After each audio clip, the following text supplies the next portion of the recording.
કરીએ કે આપણને રૂડા રૂડા આશીર્વાદ પાઠવે પૂજ્ય ગુરુવર્ય પુરાણી સ્વામી વિષ્ણુ પ્રકાશદાસજી સ્વામી અખાણાવાળા।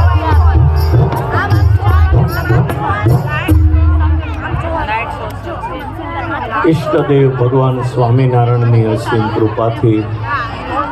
મૂળ અક્ષર મૂર્તિ સદગુરુ યોગીરાજ ગોપાળાનંદ સ્વામીના આશીર્વાદથી સારંગપુરમાં બિરાજતા કષ્ટભંજન દેવની છત્રછાયામાં આ દિવ્ય સત્સંગના માહોલમાં ઉપસ્થિત બોટાદથી ખાસ ઉપસ્થિત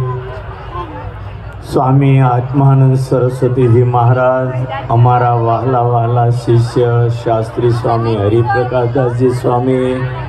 અહીંના કોઠારી અમારા વહાલા શિષ્ય સ્વામી વિવેક સાગરદાસજી સ્વામી અને એમને સાથે ખભો મિલાવીને કામ કરતા માધવ સ્વામી આદિ